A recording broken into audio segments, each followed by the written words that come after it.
ನಮಗೆ 4 ರೀತಿಯ ಕಣ್ಣುಗಳಿದೆ. ಚರ್ಮಚಕ್ಷು, ಮನೋಚಕ್ಷು, ದಿವ್ಯ ಚಕ್ಷು ಹಾಗೂ ಜ್ಞಾನಚಕ್ಷು. ಚರ್ಮಚಕ್ಷು ಅಂತಂದ್ರೆ ನಾವು ಏನು ನಮ್ಮ ದೇಹದಲ್ಲಿ ಕೊಟ್ಟಿರುವಂತ ಕಣ್ಣೇನಿದೆಯೋ ಅದು ನಾವು ನೋಡ್ತೀವಲ್ಲ, ಅದು ಚರ್ಮಚಕ್ಷು. ಎರಡನೇ ಚಕ್ಷು ಮನೋಚಕ್ಷು ಅಂದ್ರೇನು? ಕಣ್ಣು ತೆರೆದಿರ್ತೀವಿ, ಕಣ್ಣು ಮುಚ್ಚಿರಲ್ಲ, ಆದ್ರೂ ನಮ್ಮ ಮನಸ್ಸು ಎಲ್ಲೋ ಲೆಕ್ಕ ಹೋಗ್ತಾ ಇರುತ್ತೆ. ಯಾರೋ ಬಂದು ನಮ್ಮನ್ನ ಹೀಗೆ ಕೈ ಆಡಿಸ್ಬಿಟ್ಟು ಏನ್ ನೋಡ್ತಾ ಇದೆಯಾ, ಏನ್ ಆಲೋಚನೆ ಮಾಡ್ತಿದ್ಯಾ ಅಂತ ಕೇಳ್ತಾರಲ್ಲ, ಅದು ಮನೋಚಕ್ಷು. ಭ್ರಮೆಯಲ್ಲಿ ಎಲ್ಲೋ ಇರ್ತೀವಿ ನಾವು. ಮೂರನೇದು ದಿವ್ಯ ಚಕ್ಷು. ದಿವ್ಯ ಚಕ್ಷು ಅಂದ್ರೆ ಶಿವನ 3ನೇ ಕಣ್ಣು ಅಥವಾ ಆಜ್ಞಾ ಚಕ್ರ. ಕಣ್ಣು ಮುಚ್ಚಿದ್ರು ಕೂಡ ನಾವು ನೋಡುವಂತಹದ್ದು ದಿವ್ಯ ಚಕ್ಷು. ಹಾಗೂ ಜ್ಞಾನಚಕ್ಷು, ಯಾವಾಗ ನಾವು ನಮ್ಮ ಜ್ಞಾನವನ್ನ ಪರಿಪೂರ್ಣವಾಗಿ ಮಾಡ್ಕೋತೀವೋ ಆಗ ಜ್ಞಾನಚಕ್ಷು ತೆರ್ಕೊಳ್ಳುತ್ತೆ ಅಂತ ಹೇಳ್ತಾರೆ. ಹಾಗಾಗಿ ಈ ಅತೀಂದ್ರಿಯ ಅನುಭವಗಳನ್ನ ಹಾಗೂ ಅನುಭೂತಿಗಳನ್ನ ಪಡೆಯೋಕೆ ಬೇಕಾಗಿರೋದು ಚರ್ಮಚಕ್ಷು ಅಲ್ಲ, ಇಂದ್ರಿಯಾತೀತ ಅಂದ್ರೆ ಇಂದ್ರಿಯವನ್ನ ಮೀರಿದಂತಹ ದಿವ್ಯ ಚಕ್ಷು.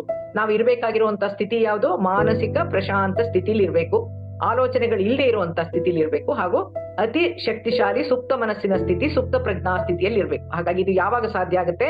ಆನಾಪಾನ ಸತಿ ಧ್ಯಾನದಲ್ಲಿ ರೆಗ್ಯುಲರ್ ಆಗಿ ಆಗೋದಾದ್ರೆ, ಅದರಲ್ಲೂ ಹುಣ್ಣಿಮೆ ಧ್ಯಾನದಲ್ಲಿ ನಮ್ಮ ಒಂದು ಪ್ರಜ್ಞಾ ಸ್ಥಿತಿನ ಇನ್ನೂ ಆಳವಾಗಿ ತಗೊಂಡು ಹೋಗೋಕೆ ಸಾಧ್ಯ ಆಗುತ್ತೆ. ಹಾಗಾಗಿ ಆನಾಪಾನ ಸತಿ ಧ್ಯಾನದ ಮೂಲಕ ಯಾವುದೇ ಉಪಾಸನಾ ವಿಧಾನದಲ್ಲಿ ಸಿಗದೇ ಇರುವಷ್ಟು ಆಧ್ಯಾತ್ಮಿಕ ಲಾಭಗಳು, ಅತೀಂದ್ರಿಯ ಅನುಭವಗಳು ಹುಣ್ಣಿಮೆ ಧ್ಯಾನದಲ್ಲಿ ಲಭ್ಯವಾಗುತ್ತೆ.